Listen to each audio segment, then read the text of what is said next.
everyone! This is Remleiz and 40k Theories, and welcome to this new episode of Adeptus Podcastus. Joining me as always is Tactica Imperialis. Hello everyone, I have baby in tow, so apologies for any cack audio or random disappearances because of screaming. That's absolutely fine. And joining us as our guest this week, making their Podcastus debut, it's HoodGuard. Hello, how are you all doing? Hello, thank you for coming on. Absolutely. So, for those listening who may not be too familiar with your work, would you like to give a brief introduction? Yeah, absolutely. So I'm HoodGuard. I have been doing kind of Warhammer lore content on TikTok mainly for about 2 years now. I've started kind of spreading out into YouTube.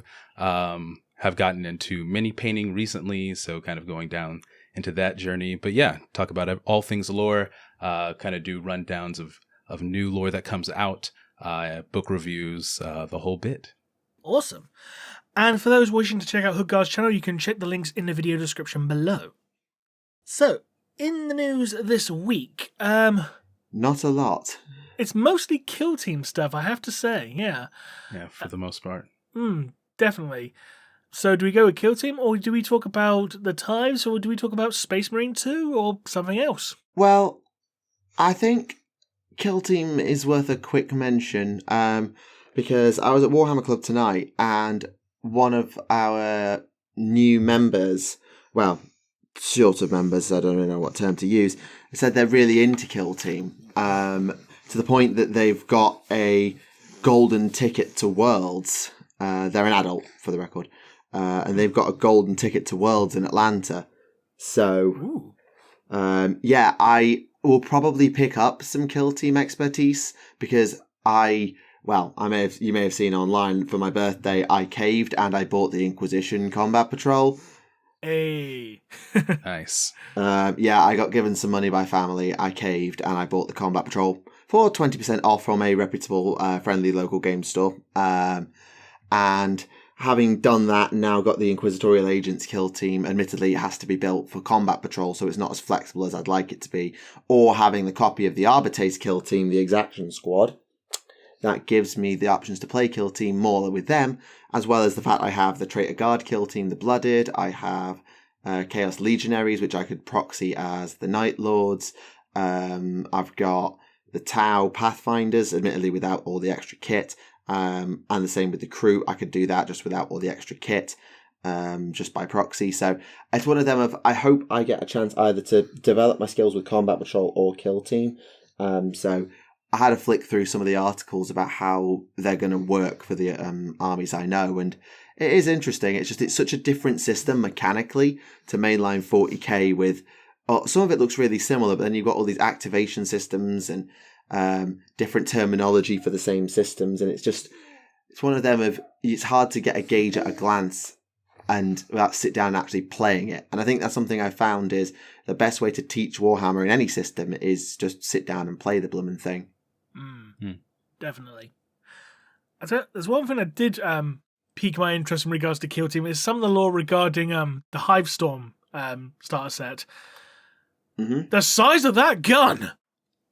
Oh, yeah. Yeah. Yeah. Like looming over the Hive City. No, it goes way beyond just looming. So it's the size of a mountain. Yes, so I've just opened the article. The massive Ballistus has anchoring irons that reach down into the mantle, so through the entire crust of the planet to anchor it down. And the barrels are so high up, they reach the stratosphere and have to be warmed up by electrothermic generators to prevent ice being built up on the barrel. Can we also appreciate the fact they actually named it Massive Ballistus? Indeed. It's also subtle. Indeed. Each shell is, and I quote, the size of a city block and can be fired 500,000 miles from the planet's surface, and was even able to split the moon in half when they shot at it because the orcs had taken it over as a raiding base. Jesus. The settlements in its shadow are hastily built shanty towns that survive only as long as it takes to fire it to the next time. So, yeah, it's truly ridiculous. I love it. Because it is like an embodiment of just how ridiculous 40k can be. It's like, let's make just a giant gun the size of a mountain. Literally. Yeah. Yeah. I mean, it gets back to the root of what 40k is, which is it's just ridiculousness in scale. Absolutely. So yeah, that was fun to read. I remember reading that one. Outside of that, though, with Kill Team, I think it's the biggest thing about Kill Team is the same thing as Warcry. It's almost as though the minis are the bigger draw to the game than the mechanics. I'm not saying that to diss the game, because mechanically I'm sure it's really interesting and really intense and really fun. But for a filthy casual 40k player, the big appeal to Kill Team is my army's going to get a really cool upgrade kit stroke unique unit just for us that starts in Kill Team and then will make its way into the codex. Like, for example, Traitor Guard made their way into the Chaos Marines codex, and there's 2 different Votan things that made their way in, and all of these different bits. There's always unique options in Kill Team, and sure, normal armies can still go into them. Say, for example, the Space Marine Reavers, or you've got the Dark Eldar Carbolites who barely got anything at all, or Striking Scorpions who barely got anything unique to them at all. But it gives you a place for cool mini design in a place, in a design space that's normally felt a lot more constricted. Because I know I've seen people talk about the fact that Fantasy/AOS has just had a monopoly on almost the best minis. Like, there's so much more room to design whatever the hell they want. But Kill Team gives 40k that little small niche, alongside Necromunda to its credit. Yeah, I was going to say Necromunda's got the 40k side of things down in terms of really imaginative sculpting and stuff like that. But that's limited to a single game system for a series of human factions and a few variants like the Genestealer Malstrains. Kill Team explores every faction in a way that Necromunda can't. True. In the same way that Warcry can for AOS, and actually to a lesser extent Shadespire, Underworlds can. I can still call it Shadespire. That shows how out of touch I am. I still call it Shadespire. What's it called now? I don't even remember. The last one I remember Ice the Camel name or something, isn't it? It was Harrowdeep, which was the underwater section when they did the Electro Zombies, but I don't actually know what the most recent box of Underworlds was. That tells you how memorable some of them are. I still just call it Shadespire. Fair enough. I just want to say, speaking of Electro Zombies, perfect segue, a new limited edition version of the Twice Dead King series. Oh, man. My wallet's already hurting. I'm already planning to go to the store early tomorrow. Make sure I'm there first so I get that edition. I have been looking for Twice Dead King physical copies for forever and cannot find any under $80. Ooh, was that just the standard edition or the previous limited edition? Just for the standard ones, like used ones. Christ. So I'm going to go ahead and spend, I think it's probably going to be like $120 for this set. Just go ahead and get the limited edition. But it looks nice. I think they did a good job on it. I like that they actually include Severed as well this time round. Yeah. I'm surprised. That was a great little novella. I'm surprised it's a three novel collection, because normally when you do these limited editions for a series like this, they'd normally consist of a single combined, like an anthology, where it would be one book containing all 3 volumes, because it saves on printing costs because you don't have to print 3 separate covers. And yet they've gone to the effort of actually making 3 books for this anthology rather than one big one, which is an interesting difference in how they normally run these kind of things. I mean, in fairness, they did do this with the Sisters of Battle one and the Night Lords one a while back, as well as the. Did they? Yeah, and with the Peter Feovari Dark Coil series. Oh, I thought that when they did Night Lords, it was one big volume, like an anthology or an omnibus. No, I mean, they did do an omnibus at one point, but for the limited edition, it was like all separate hardbacks with fabric covers. The Word Bearers one as well. These ones, they're really awful covers too. They don't look that awful, in fairness. But then I can't really see. Will rub off kind of covers. Oh no, I can see. Yeah, it's fabric. and so that leafing's going to rub off immediately. I mean, it's not going to be as bad as the Indomitus book. We had the rubber cover, and literally was rubbing off. Yeah, it was terrible. One thing I'm glad they're including in Severed is the that short story 1 Million Years, because I just need anything written about Votan in print. But I enjoyed that. It's actually Votan stories with that. Oh, that's interesting. Yeah, it's like they encounter each other, and it's kind of Votan doing what they're doing, trying to salvage something, and the Necrons being incredulous at it. Are you planning to pick up the Votan novel when it comes out then? Oh yeah, the High Call's Oath. Yeah. I did. I think the limited edition of that one is also a little bit different than what they normally do. It's really bright. It's like Tide blue Pods. And bright orange. Yeah, exactly. So I think that's interesting. I'm always down for something new. I'm kind of getting a little sick of a bunch of leather. Like I have law tomes behind me. So definitely going to pick that one up. Fair enough. And for those who collect Chaos, they're also doing a bunch of Chaos made-to-order stuff, including 2 classic Demon Princes from 5th edition Fantasy and a Chaos Spawn, and I think it's a Sorcerer as well, or is it a Champion? I'm not sure. I think it's a Sorcerer. But yeah, if you're so inclined for old minis, you can pick those up this weekend at the time of recording, so last weekend, rather. And I've disconnected, I bet. No, sorry, I'm muted. Sorry. Oh, right. Sorry. No, just trying to deal with little one here because I think she's getting hungry. Yeah, that Spawn is utterly horrific, in a good way, for the record. It is like the definitive Chaos Spawn miniature for me. Also, the one that actually appeared in Fire Warrior, the video game. Oh god, that's a throwback. That's a good segue into Space Marine 2. Jesus. It is, Sorry. yes. Because I saw a meme saying they walked so that Captain Dimitri and Titus could run, and it was just a screenshot from Fire Warrior. Mm. Oh, the little stout fire cadre ones. Yeah.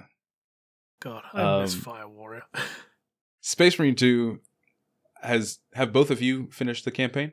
I have. Yes. I've not played it because I haven't got time, but I've watched the campaign cutscenes and I know the storyline and all of that. So yeah, I mean, you could technically still consider it spoilers. The thing's been out for like a week, but yeah, I have. So I'm quite happy to discuss quite openly with how it went. I just want to say that in regards to Titus being a member of Death Watch and a Black Shield, it's not really a spoiler because this happens in the very first part of the game. So it's literally the first scene. Yeah. Yeah, I just want to say I called it. I literally called both him being in a Death Watch and him being a Black Shield. I called it. Well, I mean, to be fair, how many places do you go to serve penance for heresy that aren't death and end up, well, not dead? There's not many places the Inquisition can put you. No, true, but there's also the fact that he did become a Black Shield, which was slightly surprising.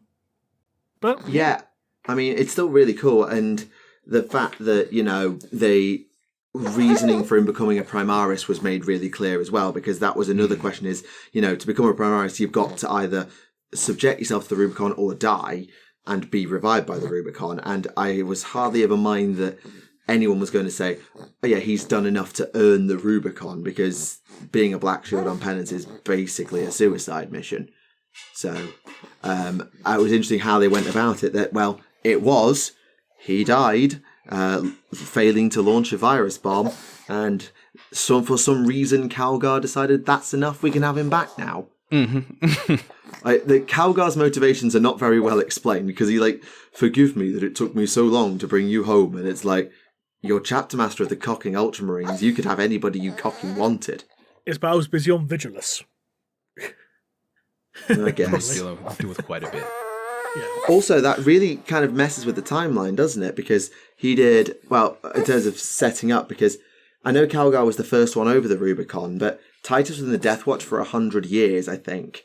And if he did 100 years, that means he literally went into the Death Watch just before the Cicatrix. But that doesn't add up, because Carter Sicarius is right there. So it's one of those of how long was he imprisoned and tested before throwing him into the Death Watch. If I remember, they did actually explain in an issue of White Dwarf, giving his backstory. because he was like second captain shortly after the first Tyrannic War. Basically, they'd retconned it, so like Cascaris wasn't second captain, he was second captain after Titus. Because the Battle of Graia, there is mentions of Nids and that from one of Inquisitor Drogon's audio journals. So that's shortly after the first Tyrannic War. And then, obviously, he goes into the Death Watch. So it's like 100 years, so it's not too far in the future in that regard. Like, I think it's... Remind me, what... Sorry, Karen. No, what year is Space Marine 2 supposed to be taking place in? I don't think it was actually given a concrete date. GW doesn't give it anything concrete dates these days. No, that's the thing. Yeah, I thought it might have been something I missed in that like opening scene with the cogitator. I mean, if it was, I missed it too. So you wouldn't be the only one. But yeah, in terms of, I think I've seen some criticisms leveled at the story of it being, it's just Space Marine 1 over again. In terms of, there's a massive alien threat, you must deal with it and do your best, and then suddenly chaos out of nowhere, the alien threat is pushed completely to one side, you fight chaos for a bit, you win, lol, and then there's a sting at the end. It's literally exactly the same, except swap out the Inquisitor for the Mechanicus. Yeah. I mean, to try and incorporate as many enemy types into a 40k video game that's as effectively as linear as Space Marine, how else are you going to do it? To be honest, I mean, but it's like the Tyranid Bestiary is wide enough that they didn't fight. But it feels a bit like. Sorry, Ram. Go on. I was saying it is wide enough, but at the same time, it gets a bit same when you're just fighting variations of the same, alien lizard bug over and over again. For variety's sake, you've got to have something else. I mean, I'm sure you could do something like. Say you're fighting, I don't know, Drukari, and that leads over to fighting, craft welders who are like trying to intervene to stop a prophecy from happening or something.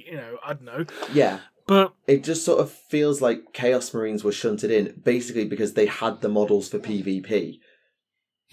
Like, it's almost like they picked, you fight Chaos, because they were in PvP. And because they needed Space Marine versus Space Marine PvP, rather than asymmetrical PvP, like Alien versus Predator or versus Marines kind of thing, where they could have done that with the Tyranids, of have like a kill team versus a Carnifex kind of thing. They've chosen to make you fight Chaos Marines again. One, because LOL Chaos is the big bad, but secondly, because it reduces on faff for PvP, because you're making Chaos Marine models anyway. I'll tell you what annoyed me, and this is a bit of a minor spoiler, so skip ahead like 5 minutes or whatever. But when they absolutely blue-balled you, when there's like, oh, by the way, you're in a Necron tomb world now, and it didn't even have any Necrons come up. It's like, oh, zero God, Necrons. No, just some ruined Countech tomb stalkers. But like, that would have been a perfect opportunity, just for like, even if it's just like a one-off boss fight, and all of a sudden you got to fight Necron Lodge that's been woken up or something by accident. That could have been a good boss fight for variety. Or even or even just a Canoptech spider. Like, or people underestimate how big and nasty, like, as a sort of an early game boss, sort of as a variant on the Carnifex, but make it more like it can summon scarabs and all of those things. That could have been a really interesting mid-game boss to fight. Yeah. Also, they also kind of, but they also kind of knocked you over because they gave you the opportunity. You nearly had the opportunity to fight an astropath, but they didn't. Like, that could have been a really cool fight. Like, dealing with a pure psyker in the form of an astropath could have been a really interesting fight. And that gave way to literally a Dark Souls boss fight with a Thousand Sun Sorcerer. Yeah, I don't know. It literally did devolve into a Dark Souls style boss fight. It's like, bloody hell. Also, you didn't get to fight the big bad like you did last time. Like, it's okay. Oh, you didn't. Like, you fought Grimskull in Space Marine 1, but you don't get the Hive Tyrant in Space Marine 2 purely because you got to go to see the Astropath. Okay. I think, don't you fight the Hive Tyrant in the operations? You do. Like, it's one of the side but Titus missions. doesn't, and that's But you do fight the Hive Tyrant as one of the operations missions, so it's like a side mission. It's like a bonus side mission essentially. So yeah, I thought that was strange. I mean, maybe the Necron Tomb World is just like a Chekhov's gun for Space Marine 3, mean, they have to put Necrons in it next time or something else. Space Marine 3 have Necrons, and then halfway through the game, you fighting Chaos Space Marines again. This time, who knows? Emperor's Children. Actually, that might be good. Slaanesh isn't generally used as enemies in Warhammer games. That's true, yeah. As long as it's not Nurgle, because Nurgle got overplayed to death with pretty much every other 40k gamer, as like, Chaos Gate and like Inquisitor Martyr. So it's just like, yes, we're sick of Death Guard. Fuck off. Yeah. I mean, they're good. It's zombies, right? Like, it's a very easy kind of enemy to do, but it is, yeah. Do something that's not easy. Mm. I mean, you could do like Emperor's Children if you have like things like Noise Marines and stuff like that. That'd be a great thing to. Right. It just gets iffy with the cultists and the demons. But if you're doing a Chaos Invasion as sort of like a mini boss, kind of like the orc big mechs you had to fight, or the knobs with the flash kit kind of bosses you had to fight in Space Marine 1. Just sprinkle in a Noise Marine in that sort of vein. But I think it's also something that they didn't do, is because when the Chaos enemy turned up, you were fighting Thousand Suns. And Nemeroth rocked up in Space Marine 1, you were fighting Bloodletters. In Space Marine 2, you're fighting Zangors. Could you imagine that having to completely change your playstyle from hack and slash because everything's bum rushing you to, right, now your primary enemy is pink horrors. So you've actually got to, pick your shots and kill them before they separate into blue horrors or whatever else. That could have been a really interesting mechanic to play with, but blue horrors just didn't pop up. Neither did Screamers or Flamers or any of the others. No, the Lord of Change was the... Screamers did pop up. Did. Yeah, Screamers did. Oh, sorry. Yep. Sorry, I haven't really seen that much gameplay of the Thousand Suns section. That's right. But I mean, they even had the blueprint for that from Bolt Gun, right? Definitely. Not saying that they could have stolen, but you could have had some inspiration for that for other Tzeentchian things. I'm kind of disappointed that Malum Kaidan didn't turn up in Space Marine 2, though. Just something, some callback, some mention. Considering that Bolt Gun is effectively a side call to Space Marine anyway, so. True. Yeah, but at the very least, to be fair, there's one thing they did get right, is as much as the overall plot beats are by the numbers, the way I think they handled the Ultramarines with Titus in terms of, once they start to piece together who he is and what he's about, knock off Leandros, Gadriel, goes through the whole arc of, I don't trust you, what is going on with you, to, you know what, the Codex Astartes does not support this action, but I am looking forward to it, which was a great callback, a great quote. So there was a bit in my live stream where the Titus says, "I am no heretic," and people in the chat going, he said it. He said it. Yeah, he said the thing. I will say another thing that Space Marine 2 did really well.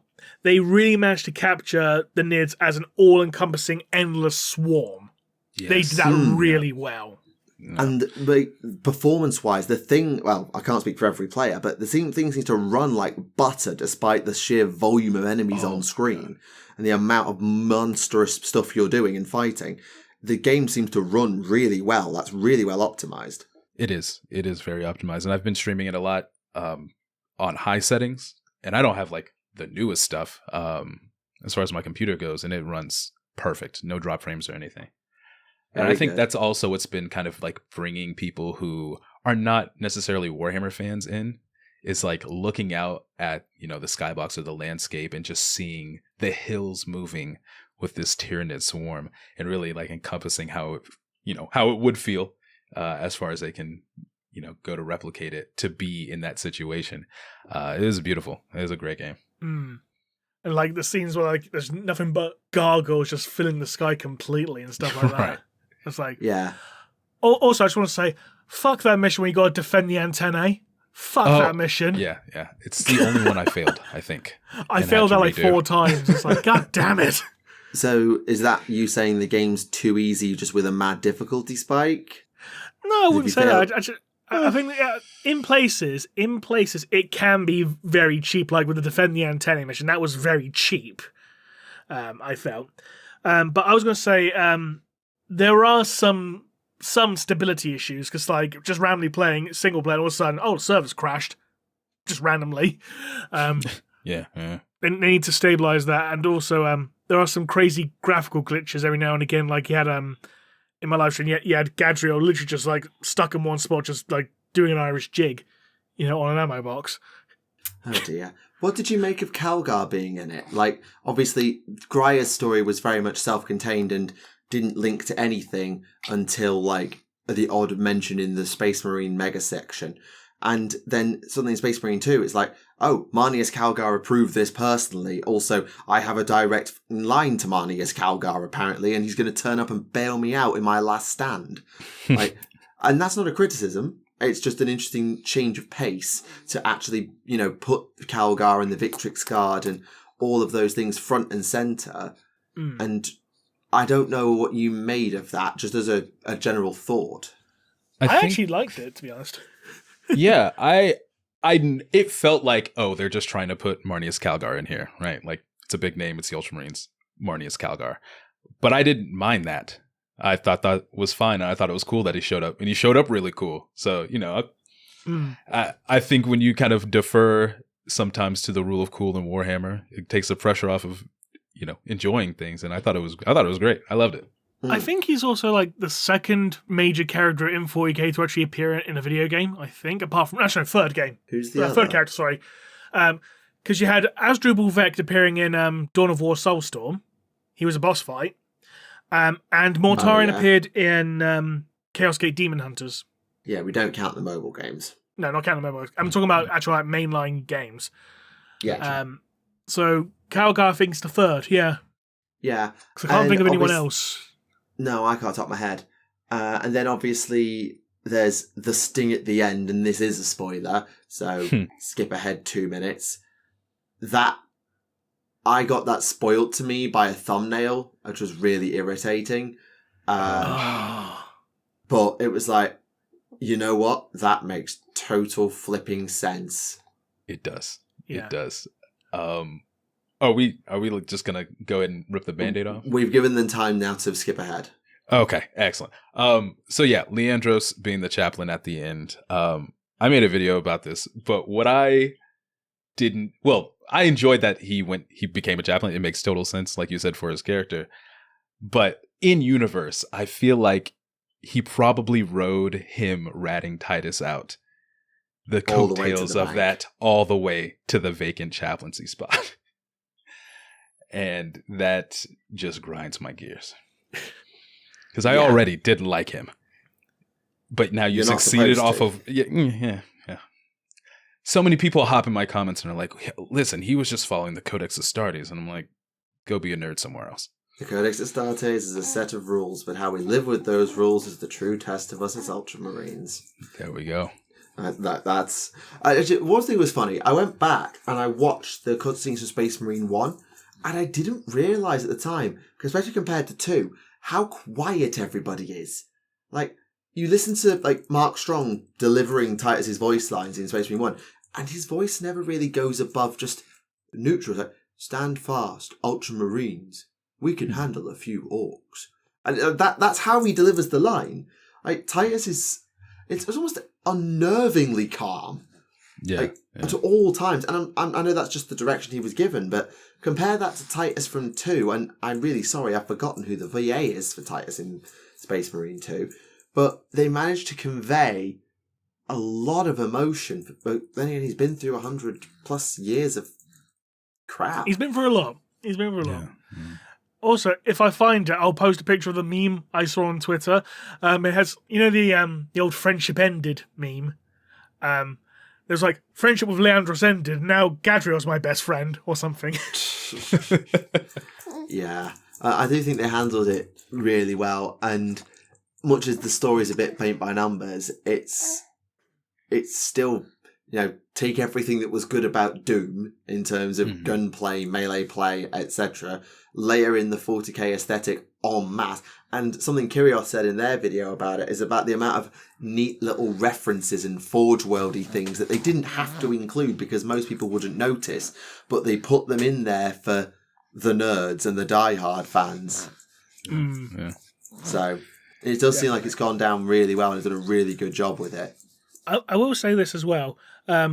Thinking back on it, Part of me wishes that the Chaos Space Marines involved in the game were word bearers rather than Thousand Sons, if only for Chiron's backstory, because the fact he was actually a boy on Calv when the word bearers attacked. Oh, So yeah, that would have been good. Yes, I was thinking that if the main bad guys were word bearers, that would have been a great part for his character development, I feel. But, maybe next time. Or you could have, I'm very surprised that they didn't go straight back to the well and go, hey, it's Demon Prince Nemeroth, guys. To be honest, I was kind of expecting him to turn up at some point, considering he was allegedly a Tzeentch demon, a Tzeentch sorcerer, wasn't he? So, I thought he was undivided, but yeah. It would have been nice, just as a callback. Maybe he'll be a DLC boss fight or something, I don't know. That would be very cool. And the other thing that was really cool was how they actually did manage to tie the stories together. It wasn't just like, here's one story, here's another. It's, here's a story, here's the exact same story again, literally down to the fact it's the same bloody MacGuffin. And suddenly Titus has gone from the naive one following orders to, I'm the smartest guy in the room here, why is nobody listening?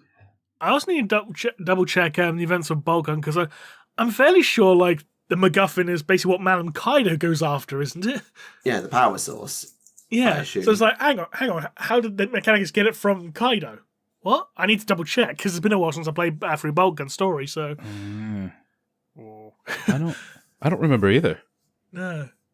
Maybe it's explained in the DLC for Bolgun, so I've not actually played that yet, so... But bear in mind, at the end of Space Marine 1, Titus broke the power source, and I don't believe that in Bolgun you pick up fragments of the power source. It seems like Bolt Gun is conveniently forgotten in the canon of Space Marine 2. Because this Aurora project is all about putting power source back together again, like it's in Humpty Dumpty or something. Yeah. Oh, that reminds me of something else, where they activate Aurora, and then you got the sorceress like trying to summon something, and I immediately thought, oh, is it going to try to awaken a Catan or something? I was like, no, it's just a Hellbrute. Oh. Disappointment. Favourite quote from the game, though, has to go to the Ultramarines Dreadnought. The filthy sons of mine. Is he here? No. Pity. I'll have to make do with smashing his minions then. Or words to that effect. That was a great line. I've seen a few people also saying, they should have made that Dreadnought Sidonis. But I think, that kind of cheapened his death, though. As cool as it would be in the short term, thinking about it, it would cheapen his death. Yeah, it's a really cool thing to do in concept, but Sidonis' death is a defining moment. And also, he was dead. He wasn't clinging to the edge of life at the end of when Nemeroth was done with him. He was dead. Yeah. He was dead, solidly. dead. Have you all played the PvP? No, not yet. I say I haven't played the game. I don't own it because I don't have time, but I haven't even looked at it. But I assume if it's anything like Space Marine 1's PvP, it's going to be melter gun spam everywhere. Yeah, I just started getting into some games recently, like yesterday, and people have started unlocking Melta, and it's horrible. Also, Assault Marines, horrible. Just for anybody. As in horrible to fight or horrible to be? Horrible to fight against. There's no sound cues on them. You don't know when they're dropping on you. It's bad. Yeah, I quite enjoyed the las cannon as my weapon of choice. Or, occasionally I was just in the mood for a power axe. But I just remember something else that annoyed me about the game. Only 2 weapons at a time instead of 4. Did the weapon wheel, go away? Yeah. Yeah. The only 2 weapons. A pistol and a rifle. You can pick up temporary heavy weapons like multi-melters and heavy bolters, but that's a straight downgrade. Yeah. In the first game, you had your pistol, your bolt gun, and 2 secondaries between the Stalker, the Melter, the Plasma, the Las, and the Vengeance pistol and Launcher rifle and now. the Storm. Just pistol and rifle now. Yeah. So your rifle can be a bolt rifle, a heavy bolt rifle, melter rifle, or plasma destructor, and your pistol can be bolt pistol, plasma pistol, that kind of thing. Heavy bolt pistol, yeah. Yeah. That's very disappointing. But at the very least, they did bring the Thunderhammer back, and we must be thankful that they didn't get rid of the Thunderhammer, because there is nothing, and I mean nothing, more gratifying when you go back to play Space Marine 1 than clicking the 2 chapters where they give you a Thunderhammer and just immediately cutting loose like a lunatic. It is the most fun you will ever have in a video game as a Warhammer fan. If smash is your thing, of just, I have a Thunderhammer, I also have a jump pack, you are fucked. They took out... Sorry, Karen. Oh, no. Just saying that they took out the power axe, but I'm guessing they're going to like reintroduce a lot of the things they took out. Well, like, last time they gave us the Chainsword Power Axe Thunderhammer, and the Power Sword was DLC if you played the Space Hulk top-down shooter. Was it Space Hulk? Kill Team. Yeah, you had to get that for the Power Sword. Yeah, I'm hoping, because I know Assault Intercessors are much less equipped, and assault weapons for Marines are much less known, that, you know, you get a bit more than Chainsword, Power Sword, Thunderhammer, because that would be really boring. Yeah.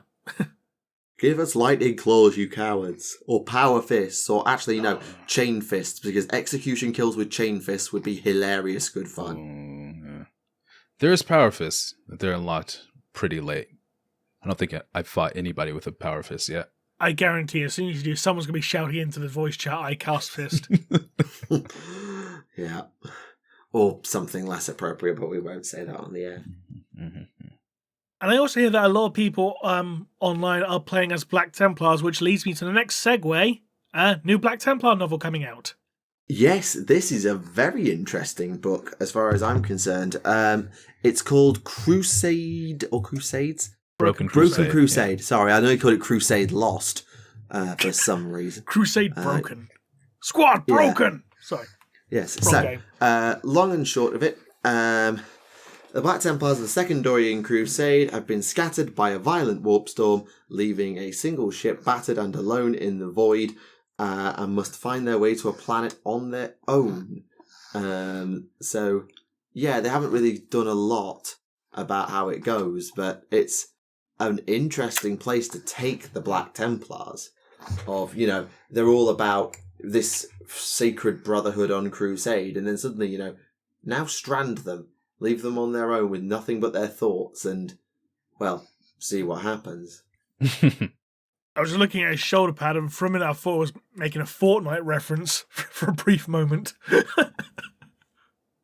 If anyone in Games Workshop makes a Fortnite reference, then they immediately deserve to be fired. Agreed. How long before we get the Fortnite crossover with Space Marine 2, or vice versa, rather? If they make a emote where your bloody assault intercessor nukes you in the face with a chainsword and then flosses on your corpse, or does the chicken L dance on your corpse, then I am getting off this world. It is not funny. Stop the world, I will want to get off. I miss Planet of the Apes. That was a classic episode of The Simpsons, but I digress. But yes, it's going to be a good book, I think. But I don't know how it will go, because the Black Templars, and this is not it is a criticism of the Black Templars, are so incredibly one-note. Yeah, I was going to say boring, but yeah. Yeah, even in the Dawn of Fire series, in I think it's Martyr's Tomb, you follow along with the Black Templar Crusade fleet, or a ship of a Black Templar Crusade attached to a fleet from the Indomitus Crusade, and they are just so boring. Was that the one where they all got killed off? It's the book, well, yeah, the Martyr's Tomb, a lot of people got martyred.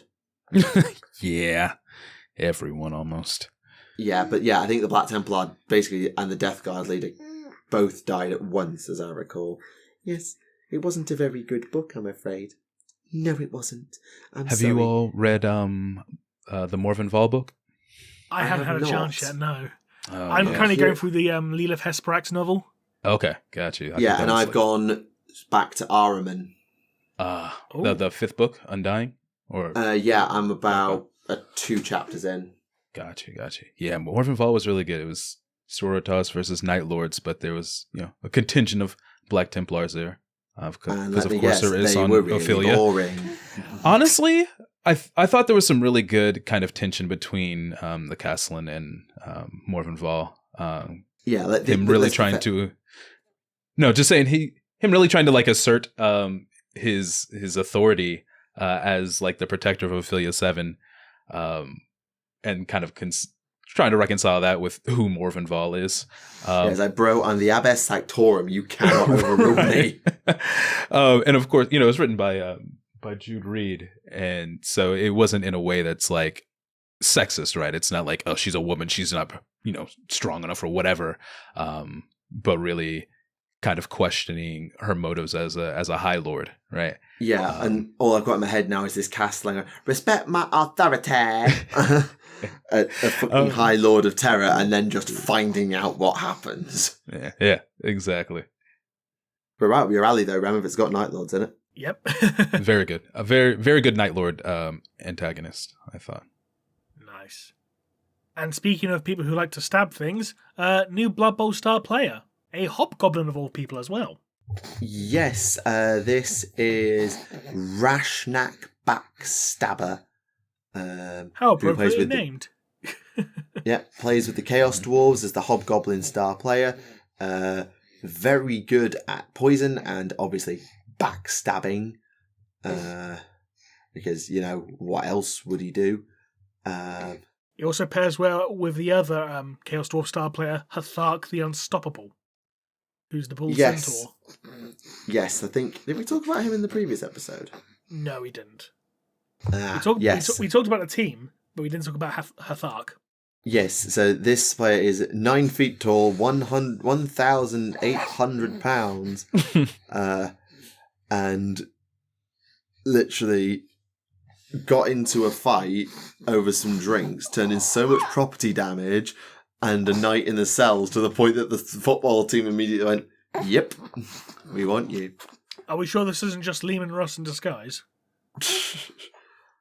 100 fatalities on the Blood Bowl pitch. Almost as many as that one Gene Stealer that got on the Blood Bowl pitch that one time. I still can't get over the fact that's actually canon as well, the fact there was a Gene Stealer on the Blood Bowl pitch. I know. Dumb. Yes, but Blood Bowl actually embraces the dumb part of like Warhammer in general. Like, openly embracing, like, this is stupid, I love it. Sorry, I had my headphones ripped out of my ears by a small child. No worries. One thing I did want to bring up from the news this... Oh, sorry, go on. No, you can. No. I was changing the subject.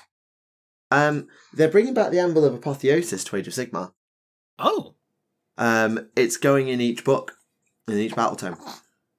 So there's an article which I will link you to now. Basically, they say that the Anvil of Apotheosis, there'll be an expanded Anvil of Apotheosis inside Battle Tomes Skaven, and there will be similar systems in all forthcoming Battle Tomes, where you get to build your own custom hero with their own, not necessarily stats, well, yes, stats, but also mount, traits, equipment, allegiances, all these things. And it's a really, really interesting concept. And it was something that they previously locked behind narrative play, and thus very few people ever touched it. But if it's in the battle tomes, then it actually might see play a bit more, because people are actually going to find it and use it because it's in their own book, rather than actually having to dig around in their thing. Interesting. So yeah, the Skaven one, you can choose which clan you represent. Obviously, that'll affect some of your abilities. Where they come from, have they got any flaws to get some destiny points back? What weapons are they armed with? What mounts do they have? And all of that done, and then you can just kit bash the hell out of it and go have fun. Granted, I believe it seems to be, again, for Path to Glory narrative play only, but it's still, if it's in the book, I'd like to think it gives more people at least awareness that this rule exists, and therefore go from there. I think it's something at least. But then it was the same last time with the whole system around conquering territory and setting up fortresses and things like that. And I don't really think people took to it, because it's the same as Crusade for 40k, Path to Glory. It's like, if you embrace the system, you could have a hell of a lot of fun with it. But the problem is the system is just so big and long that most people will flick through it and go, this looks hard. Also, I haven't got someone to do this with on a regular basis. Also, constricts my army building. So no, too much paperwork, too much fuss. Yeah. That's my worry with all these systems like Crusade, Path to Glory, and Anvil of Apotheosis. Too much paperwork, too much fuss for too many people, and therefore it won't have the same impact that it should. Fair enough. Right. I think that's it in terms of news. Oh, apart from the fact that, as one I wanted to pick up, White Dwarf. I know we don't talk about White Dwarf very often. Yeah. They've done a big Recruit mercenary section. Ooh. Including a unique Recruit combat patrol. Oh. Yes. Unfortunately, it sucks because you can't make it out of the army set. Is that the one that's called, was it Napox Hunters? Yeah. So Napox Hunters is literally 20 crew, 6 rampagers, 1 crew tox, and a lone spear.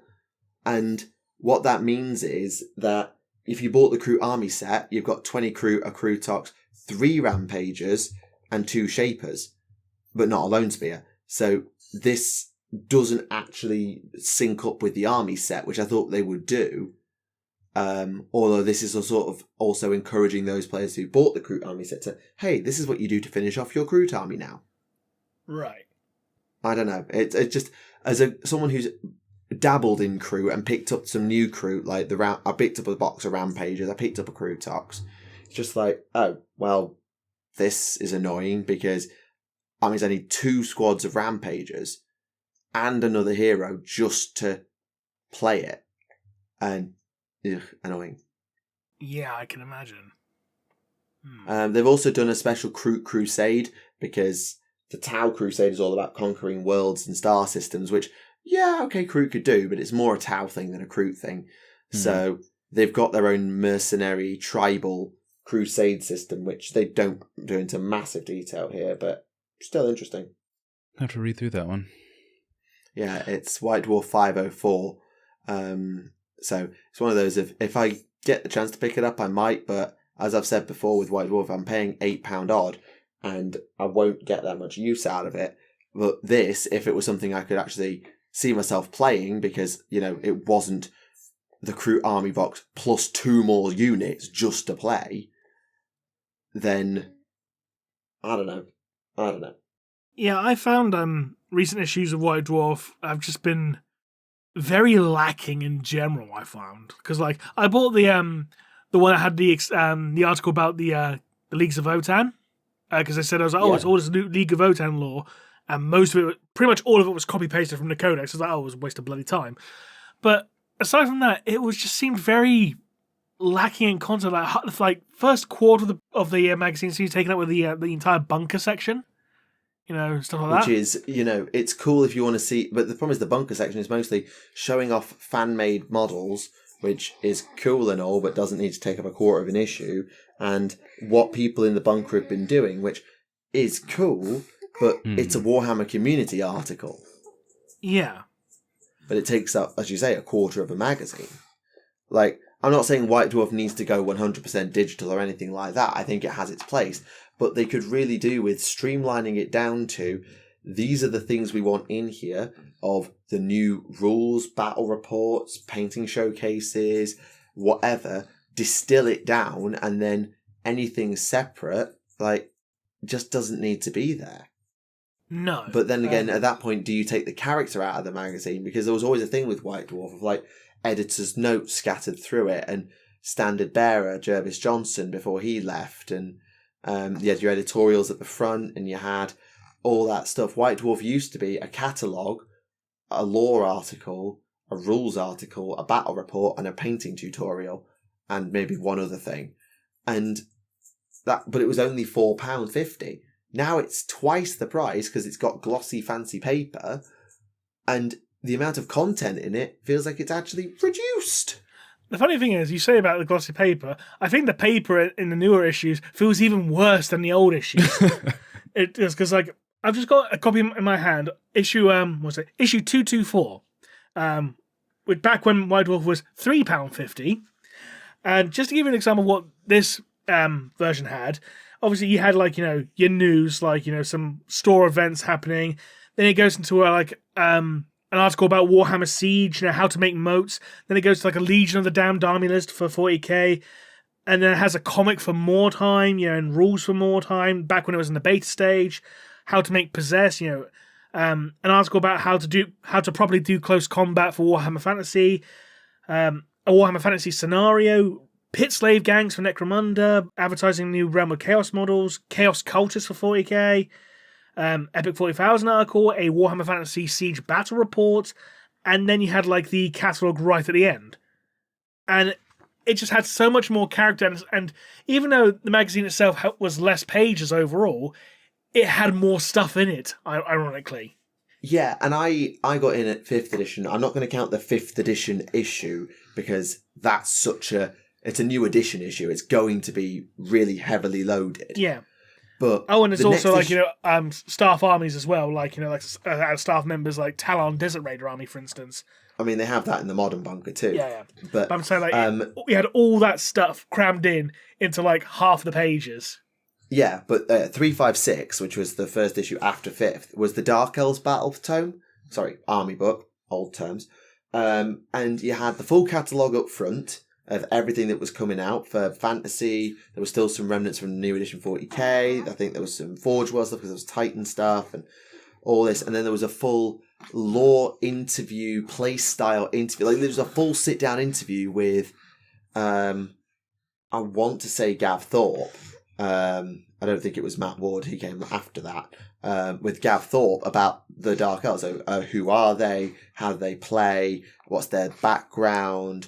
And how does that background influence their gameplay? What are some key new units? How do these new units work? What are some of the characters? And so they had all that. And they had later on a High Elf versus Dark Elf battle report, including a full page of army list dissection and strategy planning. The battle report went on for like 15 pages, including post-game debrief and actual proper maps and strategy and bloody mini-maps showing how everything behaved and moved. And then also a Tale of Four Gamers started.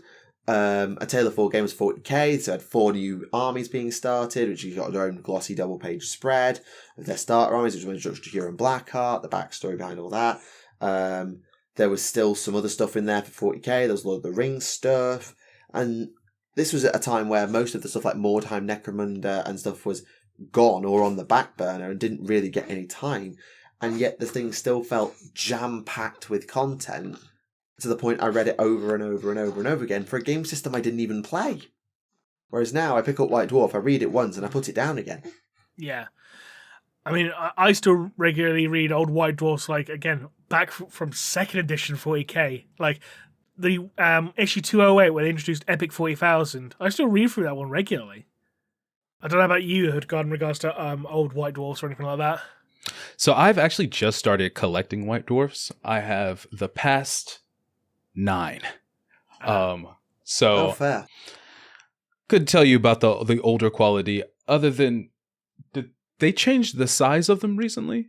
I think they made them A4 plus instead of A4. Okay. I think they used to be just A4. Yeah. One of my biggest gripes with publishing from Black Library and Games Workshop at this point is inconsistency of book size and magazine size. I hate how they look on my shelves, to be honest. I still get annoyed in regards to like the limited edition Siege of Terror novels, and you have the limited edition of Horus Rising in that same style, but it's a different shade of brown compared to the others. It's like, God damn it, it doesn't look right. Nothing matches up. And then all the different paperbacks. I think there's 2 different paperbacks for Siege of Terror, and they're 2 different sizes. Oh God, really? Yeah. There's like a Rem got all the limited edition hardbacks through his network of agents, so. Oh, did you? I started collecting like limited editions when Into the Death Volume 1 came out. And I didn't really understand how pre-orders worked at that point. So I was, I just logged online. I was like, oh, I'll be able to get a limited edition. I'm here early. That's not how that worked. But ever since then, I've just gone into my local store for it. But yeah. Yeah. I know that's what a lot of people do. Like, I know Mark Collins does it, the Black Library. He does that. He goes to his own local store and gets his pre-orders that way. Yeah, so it's a best way to do it if you have a local store near you. But what are some things that you think are like can be streamlined with White Dwarf? Because from my standpoint, having just started reading them, it's standard what's come now. Obviously, the value to how much it's increased in price is not there. But what do you think are maybe some things that could be added or maybe taken out so the price could be reduced? The problem is with newer White Dwarfs is that there seems to be a bit of bloat where there's like they talk a lot but they're not really saying anything kind of deal. You know what I mean? I think with a lot of things they need to kind of get to the point a bit more. Like, don't get me wrong, like it's really good to have like in-depth articles regarding certain things, but sometimes they just waffle on, like kind of like what I do. Believe me, I'm an expert in regards to waffling on. So I think they need to again focus. I think is the key word. Need to actually focus on things. Yeah. Like focus on what's important. Yeah, I think the thing in regards to getting the point across. I think the thing for me makes sense. Yeah, I think for me it's basically stop treating some of White Dwarf like a Warcom article. Like there's things in there that could just be one article on Warhammer community. Like what's the bunker been doing this week? Could just be an article. Yeah. Some community showcase and letters to the editor. Like that's a great Warcom feature because it's a great way to do FAQ and Grombrindal sections. I know they've got a place in the White Dwarf, but I can see it. And also like they're saying like these combat patrol rules for the crews are going to be on Warhammer Community in a few months. Lovely. So why are they in White Dwarf at all? Like just so you can play it put now. them out. Yeah, but just put them out. Like why are you locking a faction's combat patrol behind an £8.50 paywall for a few months? What's the flipping point? And money. I think what makes obviously yeah, but what makes White Dwarf special is that for me was always that it gave you the opportunity to waffle on and go into that depth that an internet article just can't. Obviously, a lot of the time when we had White Dwarf, there was no Warhammer community. It should be worth considering that the online influence of the fact that you can get articles online every day means that magazine paper copies have less value. Hello. Right. But what that means is the articles that are there need to have something special to them that make them unique. Those big, long, faction-related sit-down interviews were really powerful. Battle reports are not friendly on an online format because page by page is really good. So battle reports are great. Strategic articles where you need lots of diagrams are great. Or where you need to do lots of labeling and referencing, they're great. And Tailor for Warlords, I think again that's a great thing for White Dwarf to have. But recycling lore articles or putting rules you're going to put out online in a month anyway in there is just pointless paper. Also, community showcases. Like, if you've got people sending in community showcase minis, then show them off to the whole community. Yeah. You've got to consider what's a Warcom article and what's worth paying money to read. Like, if you wouldn't pay money to read it on Warhammer Community, or you wouldn't pay a paywall for Warhammer Plus for it, then it's not worth it. I mean, they could, it would make them more money to put everything that's in Warhammer Plus in written form in White Dwarf. No, because Warhammer Plus is what, £15 a month? I think mine's $7, but it might be. Oh, like about £4 a month then. Oh, okay. If it's $7, it'd be like £5 a month, £4 a month. You get more by putting everything that's in Warhammer Plus into White Dwarf and make a White Dwarf subscription worth something because you get the exclusive minis if you have a White Dwarf subscription. Like if you post in or you have a White Dwarf subscription, you get a unique code by email, and if you enter that code in on the Warhammer store, you can purchase or get a significant discount off the unique year's miniatures. Like, make White Dwarf what Warhammer Plus was always meant to be. Lore is much better written down than narrated. Sorry, I'm saying that as someone who literally narrated lore for a living. And sorry, Ram, I'm saying it to you as well. Reading is quicker and usually better than in video form. I don't know if you agree with me on that, but that's how I feel about it. And the same with battle reports. Battle reports in video form are slow. Like, they take an hour. And a mini wargaming battle report 40 minutes to an hour. If you do it in White Dwarf, it's 15 minutes reading. And you still get all the same information. You just don't get to watch the dice rolls. But you can watch the dice rolls if you expand the length of a battle report. You could literally, have it. And if you really like the video format, just put a QR code in White Dwarf. Say, if you want to watch this battle report live for yourself, scan the QR code on your phone and you'll get access to a private YouTube link. Or something. Make it like what Warhammer Plus should have been. An actual place to go to get unique specialist things from the experts in the Warhammer team. That's my take anyway. If you disagree with me, then that's fine. And sorry for, shading our entire workload by saying that lore is better written down. But genuinely, I prefer it written down to narrated because I can do it at my own pace. No, I agree with that. And I think it obviously has to do with preference and, learning styles and all that. But I myself find myself, retaining so much more if I'm reading it rather than just someone telling me. Audiobooks, I have to go back so many times just to have something reread to me. And is it worth noting that the only thing you get for a White Dwarf subscription is exclusive art covers? You get a fancy front cover. Yeah, that's They're playing on the collectability of it all, right? Oh, get in the thing. It's kind of shit though, considering that back in my day, should I tell you what a White Dwarf subscription got you back in 2nd edition 40k?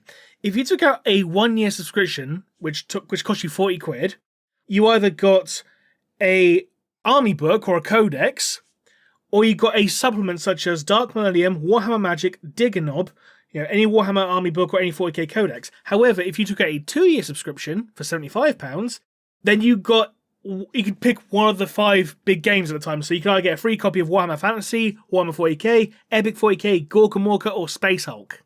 Yeah, could you imagine? You take a White Dwarf subscription, and what they include is not a physical book, but they give you, as part of your welcome email, a QR code that you could choose a battle tome or codex and unlock it in the 40k app. Because bear in mind, if you own the 40k app, you can't actually access all your data sheets without buying the book first and scanning a fucking QR code. Yeah. Which makes codices way, way overpriced and then have no resale value because you can't use the QR code. So literally have it as part of a White Dwarf subscription. You get a one-use only QR code to unlock something in the 40k or AOS app. Yeah. And that way, you can just experiment with an army and read over an army's rules without having to pay for it, because the core rules are already free. Same with, Kill Team. You get a copy of the Kill Team rulebook and a faction of your choice's data sheets or whatever. Just, you've got to incentivize people.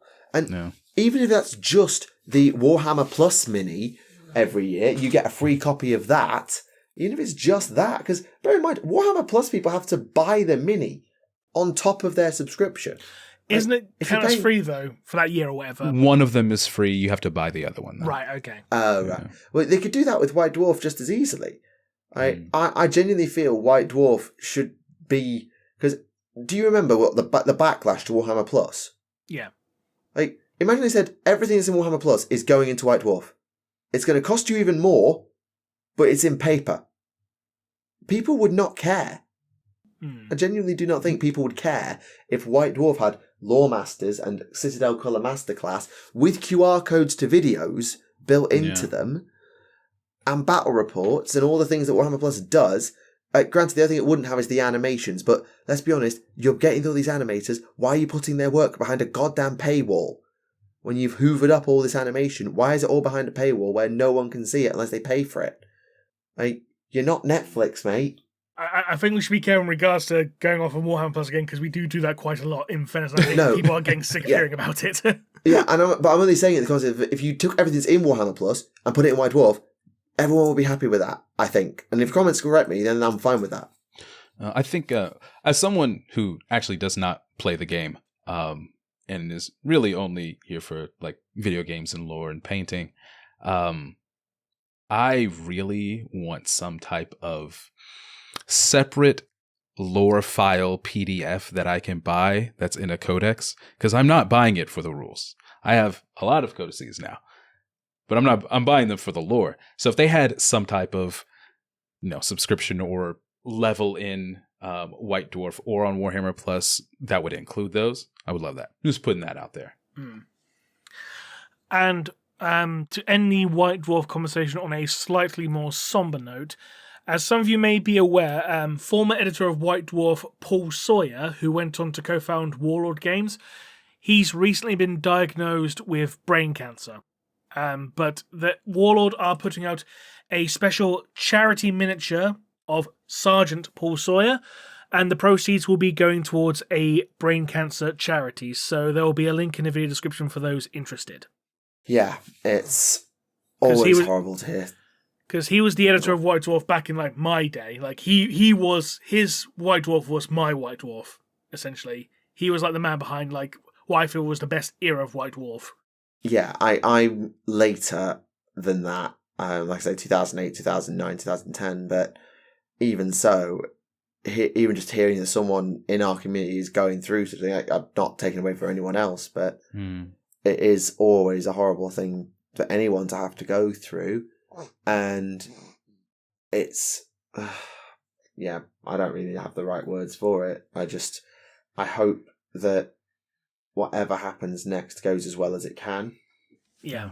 And that the community does what it can. I know there's not a lot we can do sat here because, it's a trying time economically and all that, but if we can do a little bit and help out, then we should. Absolutely. Agreed.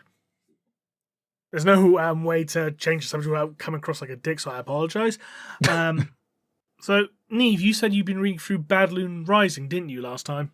Yes, it's now been 6 weeks, so excuse me if I'm a little rusty, but I will do my best to summarise because 'twas good. 'Twas not as good as Death Welder, but 'twas good. Good. It's been out for a while, so we won't need any spoiler warnings, so... No. So, basic premise.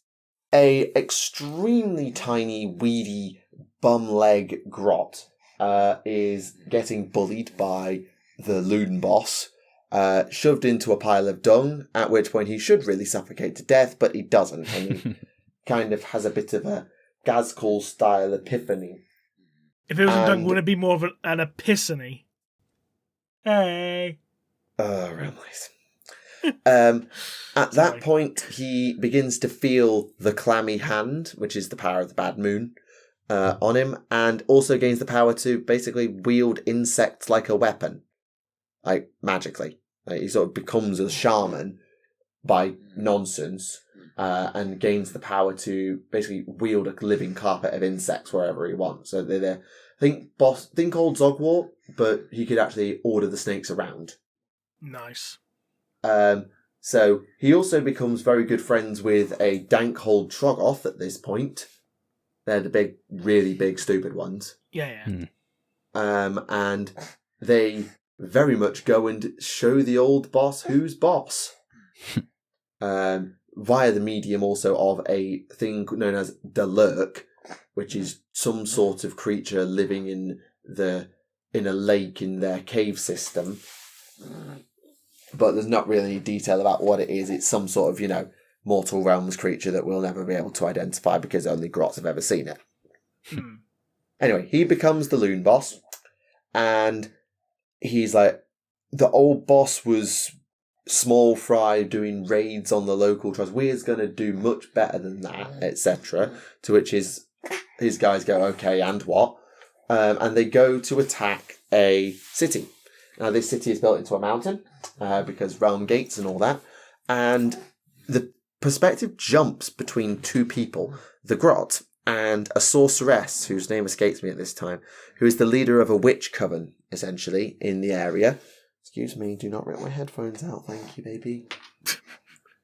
And they are trying to understand the whispers of the mountain. There's a leader in the town known as the Whisperer, or the Listener, or the Speaker, or something, who can supposedly hear the whispers of the mountain and use it to guide the town. The guy in charge cannot do that, and has not told anybody that, and is basically the witch is his eyes and ears in the mountain, using that for information. They are trying to do this because there is an entity in the mountain, and they believe it to be a god beast. Oh. And if they can release it from whatever's holding it, this crystalline prison. Excuse me. I'm not a climbing frame, thank you.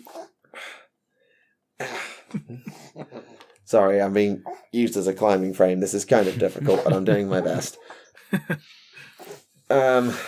Because of that power they want for themselves, and also to keep it out of the hands of everybody else. Hello, is that better?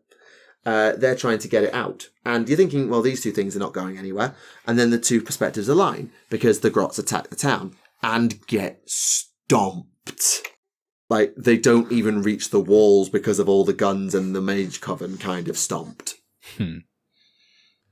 What follows is a Rocky the Grot conquering montage as a very battered, ego-wise, and very bruised Grot boss starts rallying up everyone around, all these local tribes that the old Loon boss had been raiding.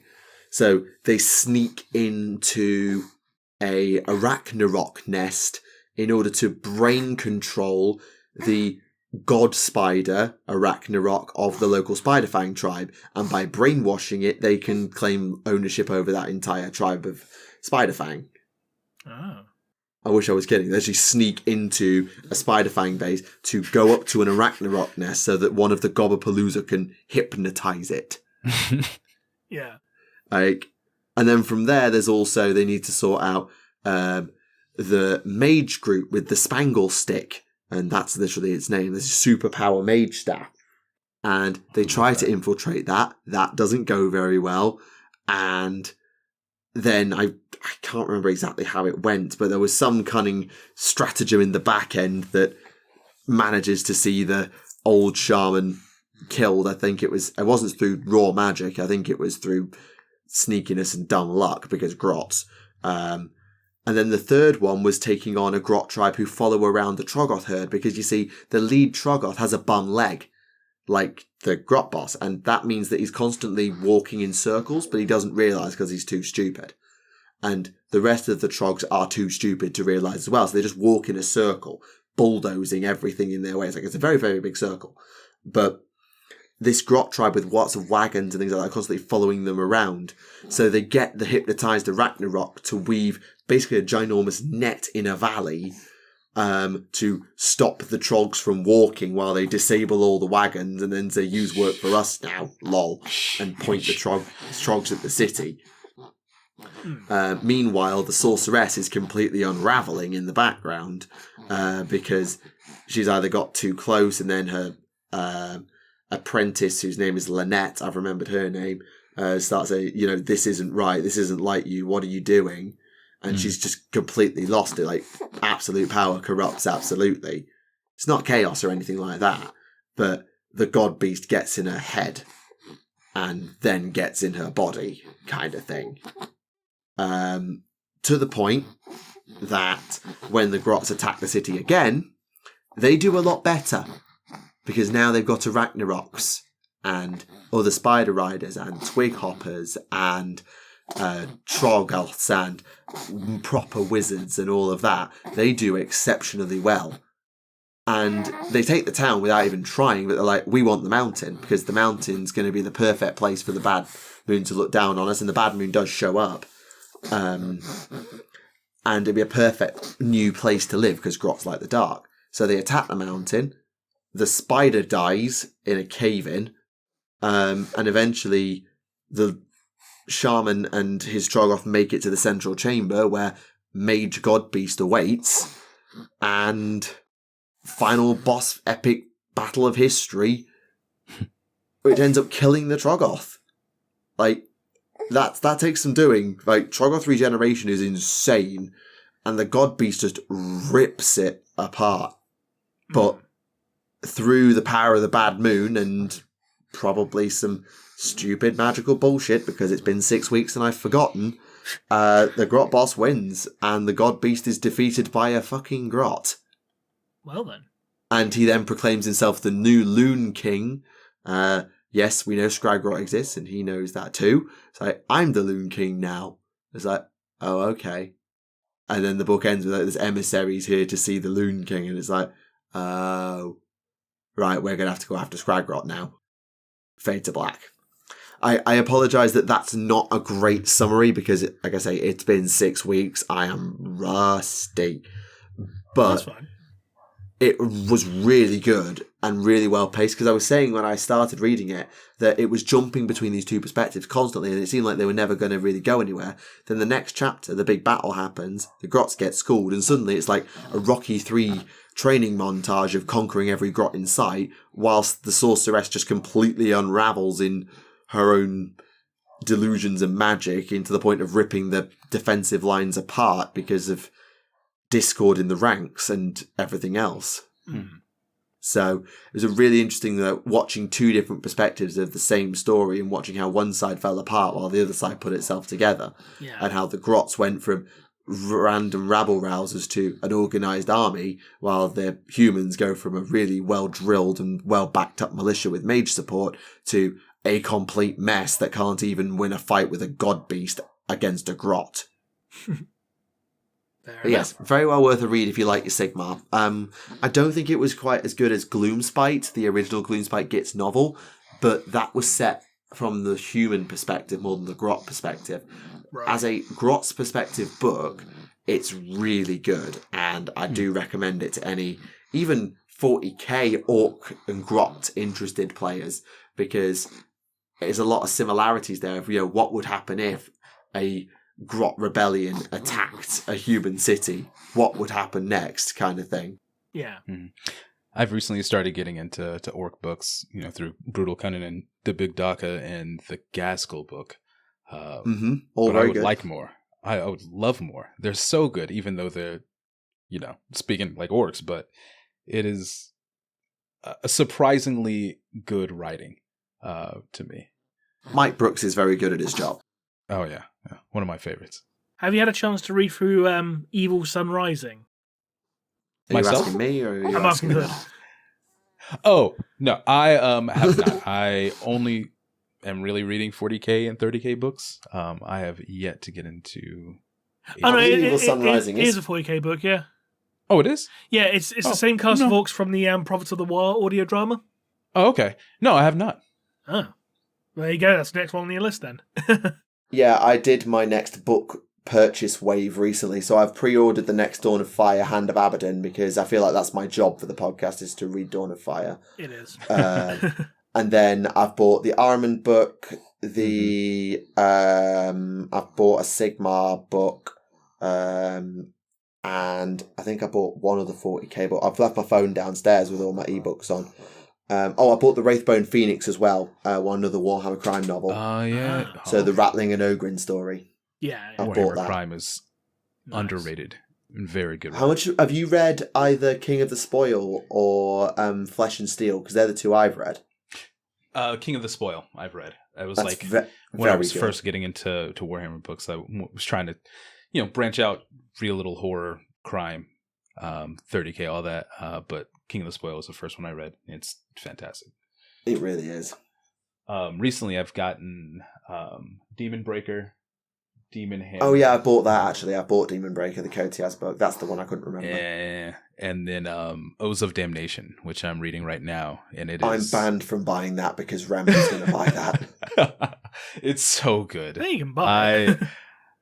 It's I have been interested in The Exorcist even before their Hammer and Bolter episode, but I hadn't looked too much into them. I just thought it was a very cool concept. But getting to see how they're organized and really how very Dark Angel-esque, right? Like trying to hide this really dark secret from everyone that they're supposed to be protecting is an interesting take.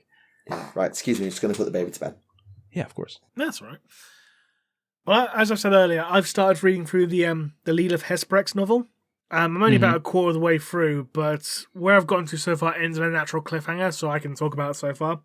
Because as we know at this point in time, Lilith is part of the Inari, or following the Inari and all that, serving effectively as Ivrain's bodyguard.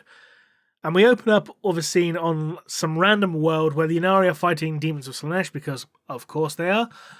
Sure. Lilith beats the ever-loving shit out of some demonettes, and she's bored.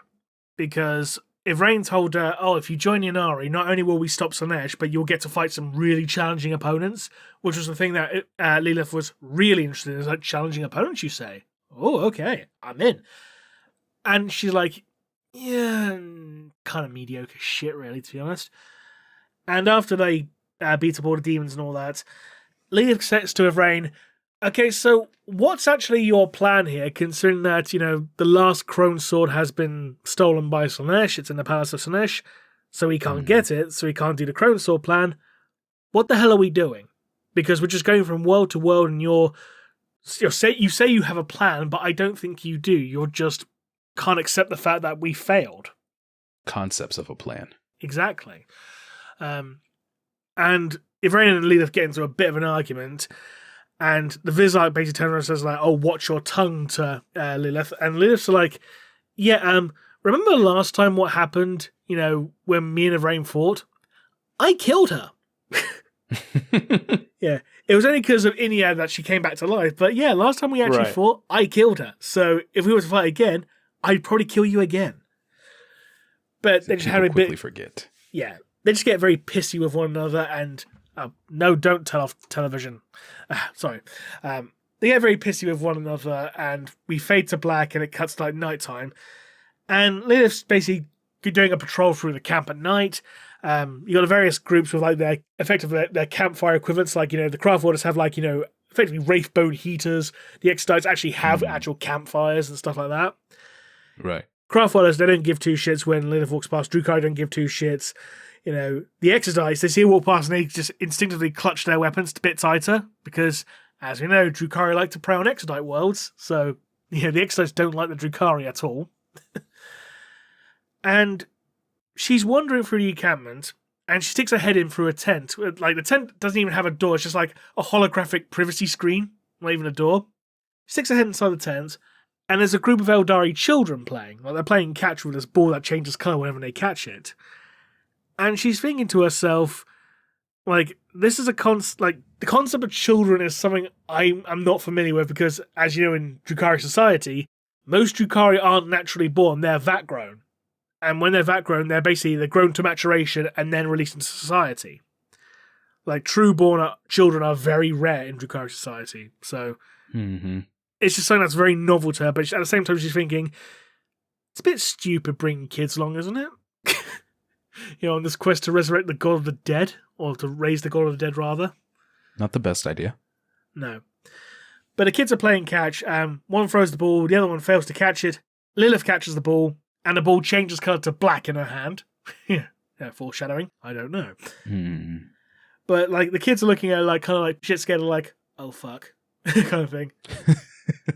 And Lilith just looks at the ball and just tosses the ball back to her and just leaves. And she carries on walking through the camp again, and she realises that someone's watching her. So she pulls her knives out and goes, all right, I know you're there. Come out. And a figure drops down in front of her. Hello, I'm a Harlequin. Oh, hello. Why are you here? To dance. Here's an entire Harlequin troop. Hi, we're here to dance. We're going to put on a play for you all, because that's what we do. Yeah, even to the point where if Rain's come out of her tent, it's like, oh, a Harlequin performance. Okay, yeah, I'll ignore the scrolls for a moment and just come and watch the play. And they're putting on this play like this ancient Eldari myth regarding the love between an ice spirit and a fire spirit, whatever.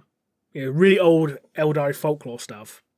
And as the play is going on, the Harlequin who Ivrain first met, who's the troop master, the great Harlequin of the group, he's performing his dance. He's dancing. He's getting close to Lilith.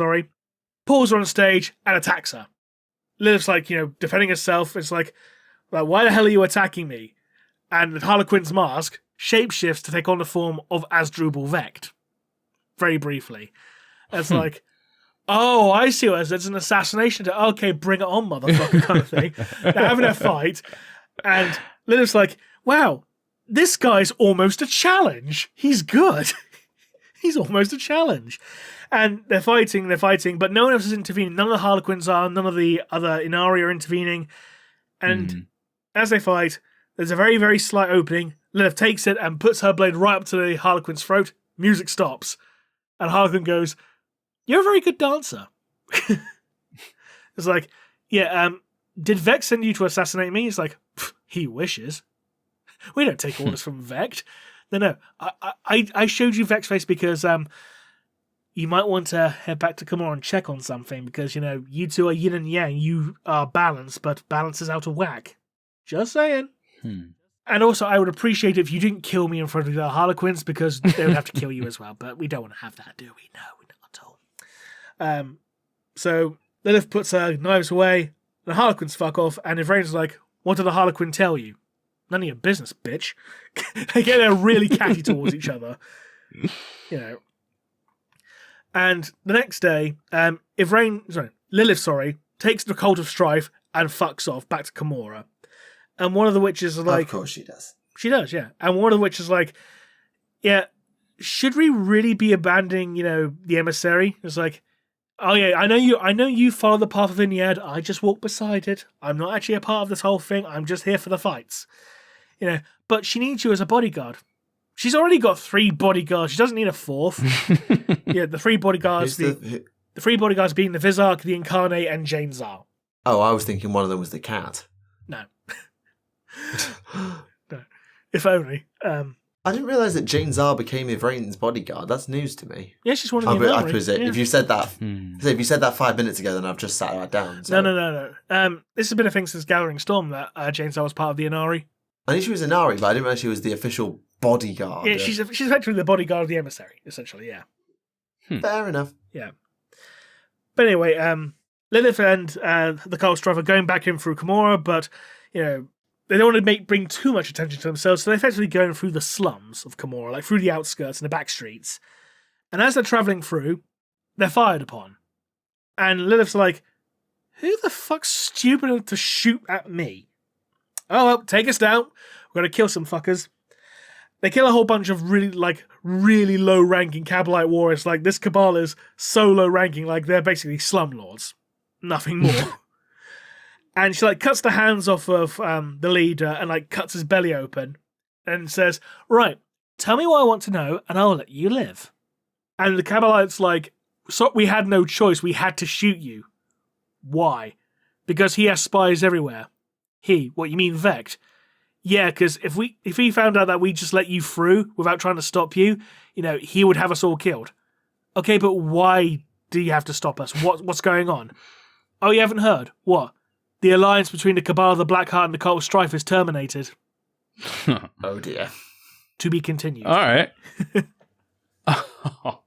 Oh, that's where it ends, for real? Yeah, so far, yeah. Oh, to be continued. I'll be continuing on in the next episode of the podcast. But yeah, that's how far I've gone so far. Yeah, now you're making me want to move this up my list. That's good. Yeah, when the Lilith novel got announced, I was like, I want to read this at some point. But it's just like, there's so many different bits of material you want to read. You almost got to pick and choose. Yeah.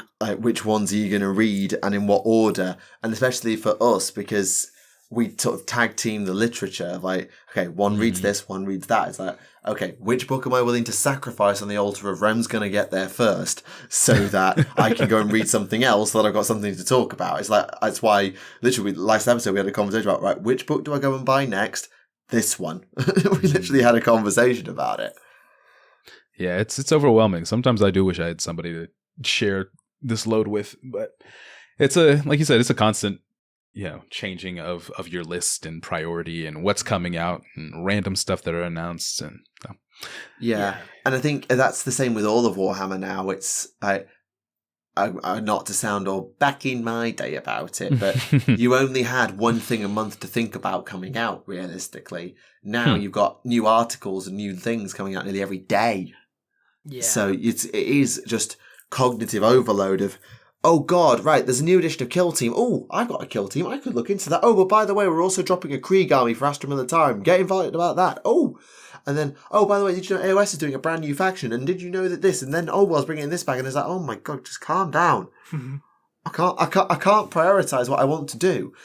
And that's why it's like, I had to literally be almost bribed into getting the Inquisition box. It's like, I needed a project I could focus on now that I'd finished that side Tau project. It was just like, what do I do? Where do I go next? And it's just like, breathe.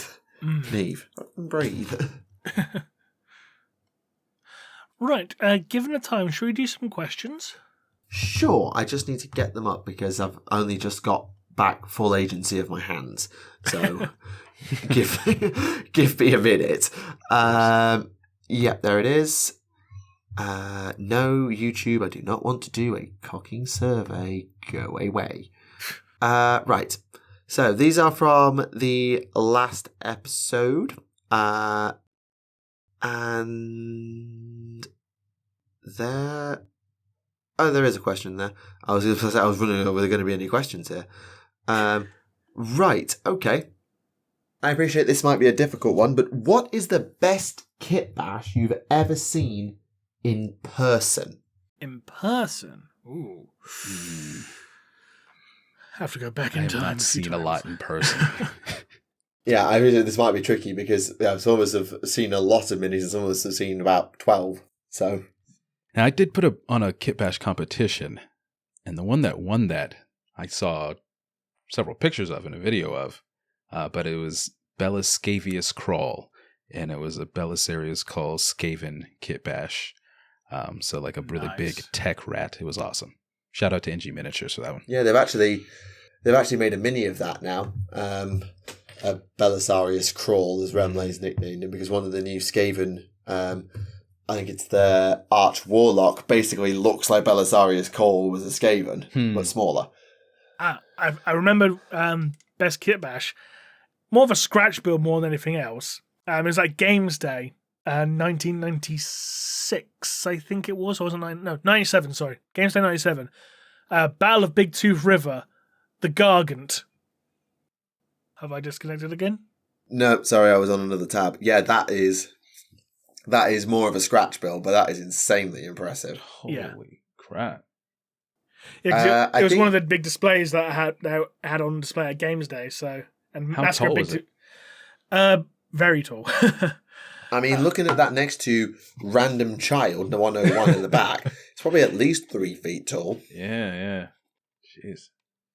I think for me, like, I've worked with some great hobbyists and kit bashers. I think my favourite scratch build is something a friend of mine did. He used to be on the channel a bit, and he did a goblin boss on Giant Spider where the spider was a complete scratch build. So the abdomen was an avocado stone. Nice. He had little cocktail stick legs, and then like a lizard men icon, like topper to act like a spider face mask, like a mask that had been put on to sort of mimic the spider's head. Nice. I've still got that mini somewhere. I'll need to find it. As for kit bash, I'm struggling to go anywhere other than my old GW because I used to go to Warhammer Manchester, and I don't know if he's still there now. But the manager was an Orc player, and he had an Orc army that had so many conversions, including like Doom Scythe Dakka Jet conversion type things. Nice. There were Necrons, Necron stuff converted into Orc stuff, and all sorts of different looted units, and they were incredible. I may have had a picture on my phone 8 years ago. I don't have it now.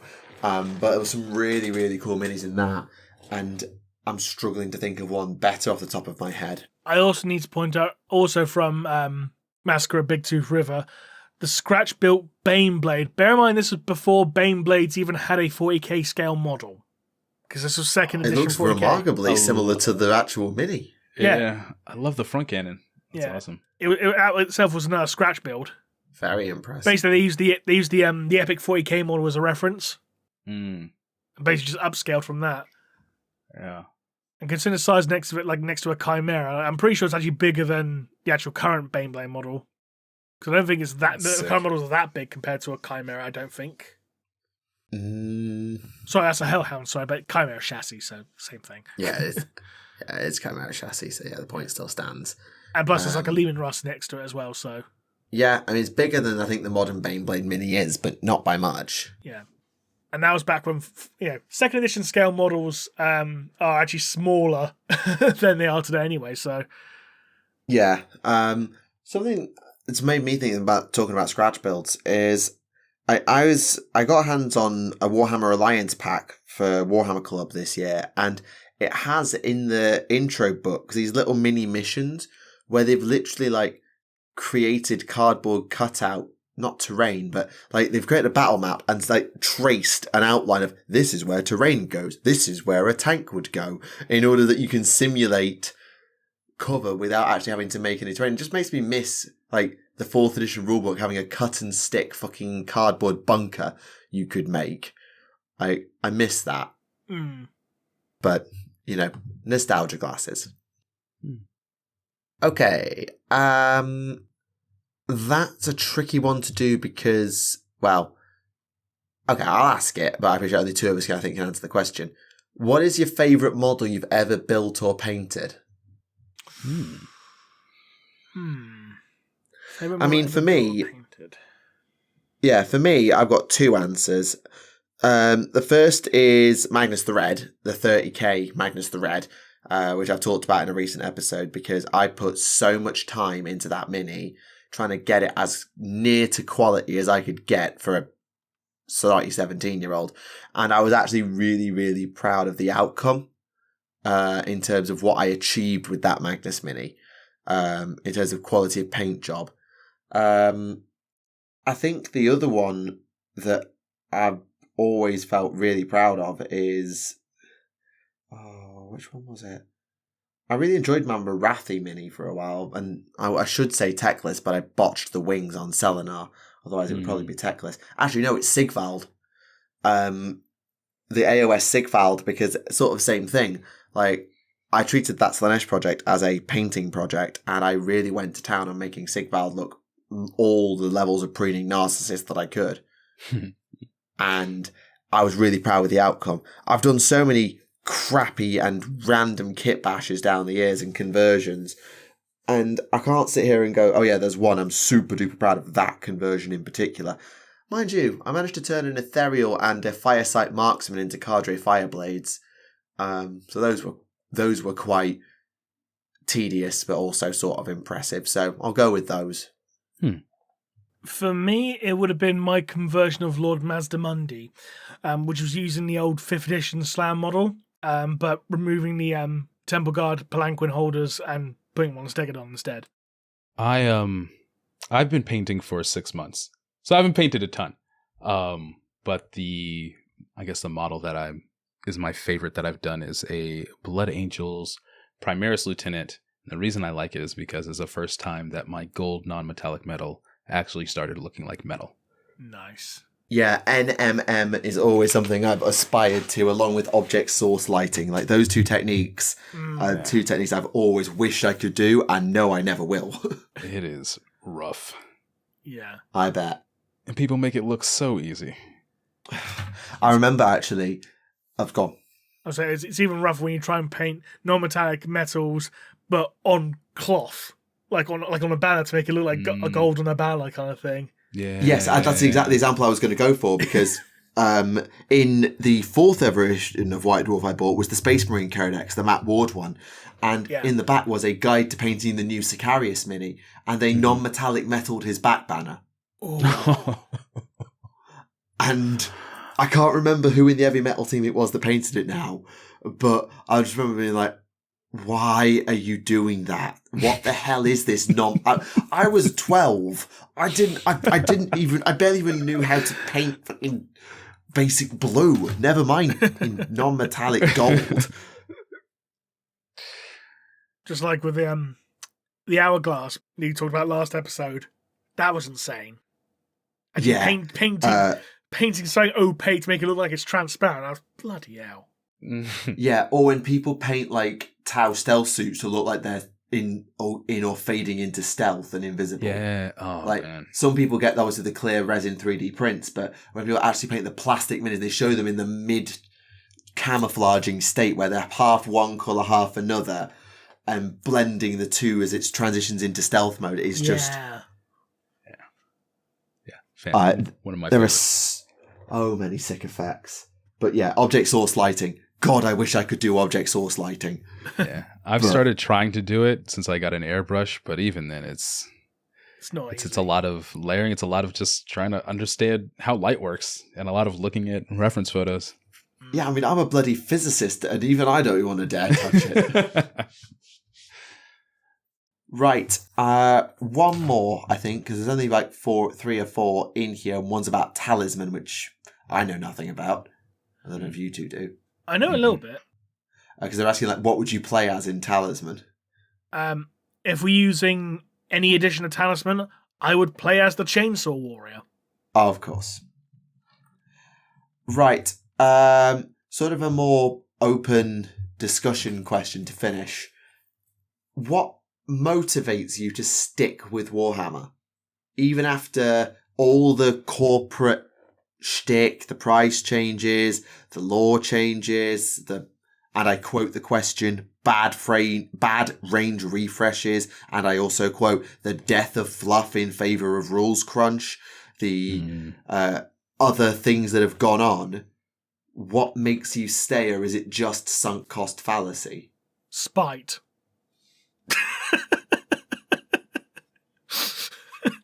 I'll answer, since I'm, I guess, the newest. I've only been into Warhammer since 2019.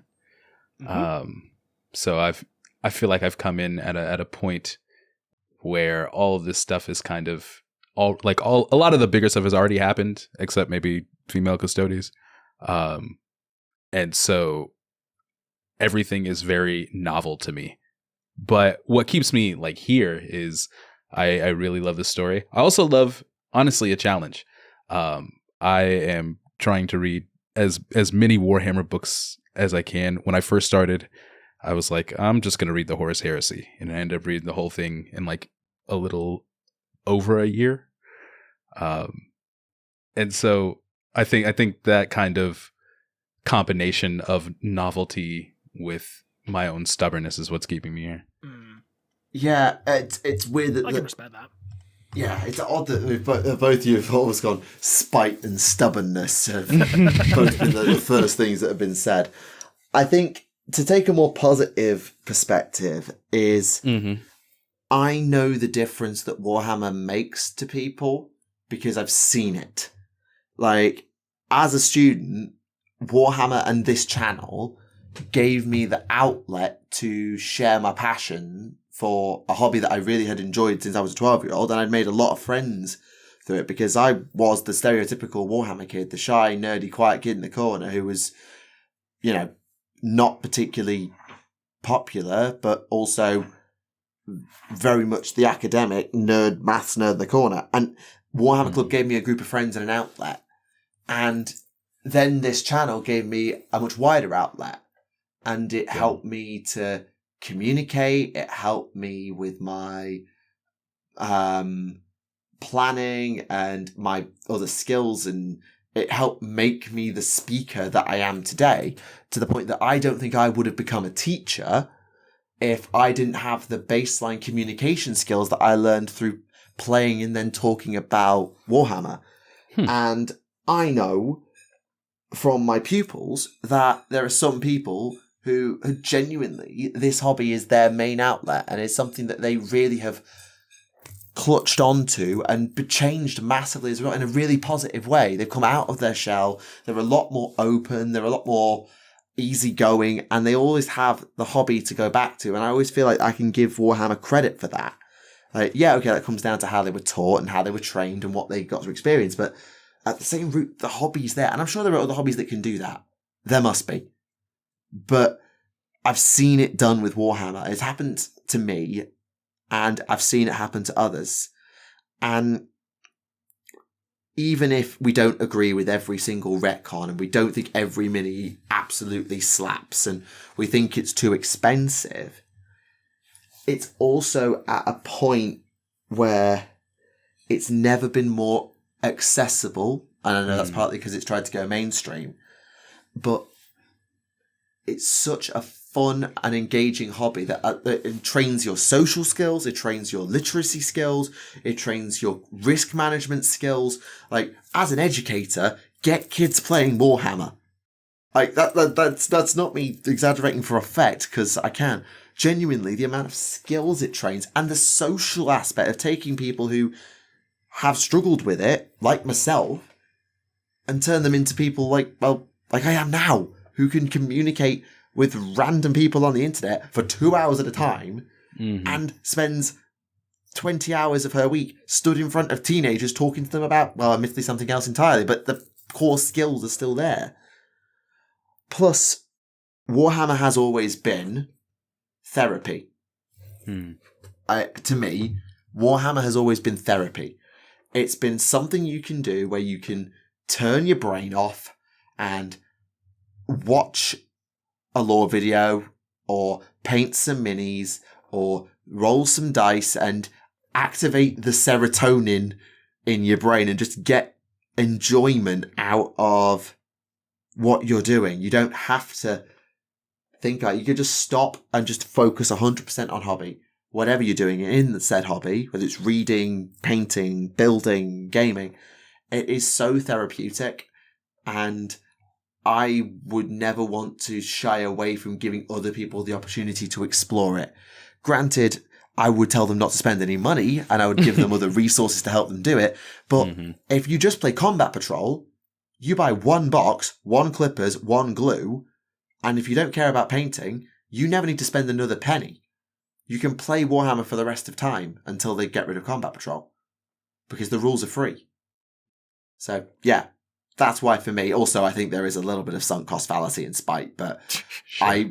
Having become a parent, you reevaluate what's important to you and what you want to still do with your time and with your life. And I still want to do Warhammer, despite everything else that now takes over my life. I still want a hobby. So that tells me it's not just sunk cost fallacy.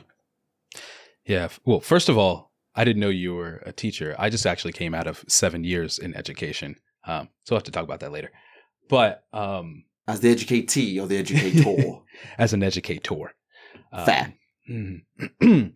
But just to kind of like add to my answer, because I think it is important to remain positive. And I didn't want to make sure that my answer didn't come off as too it's fine. You say but, what you feel.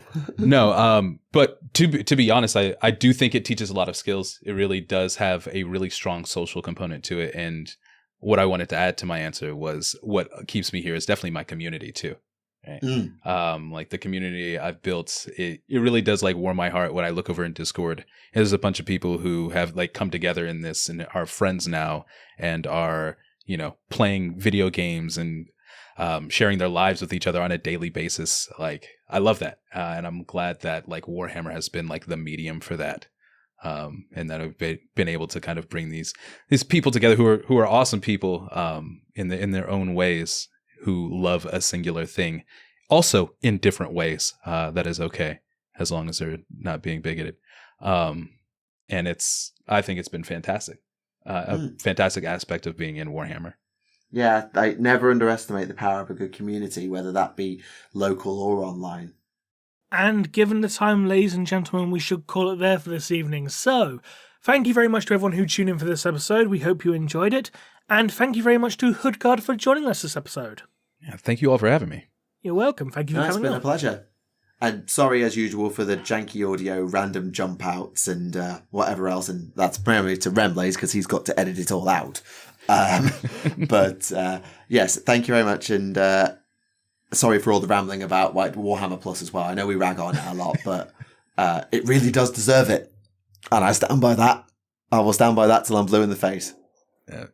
So, until next time, ladies and gentlemen, this has been Remleiz from 40k Theories. This has been Nee from Tactica Imperialis. And this has been HoodGuard. And we'll see you again next time. Bye-bye.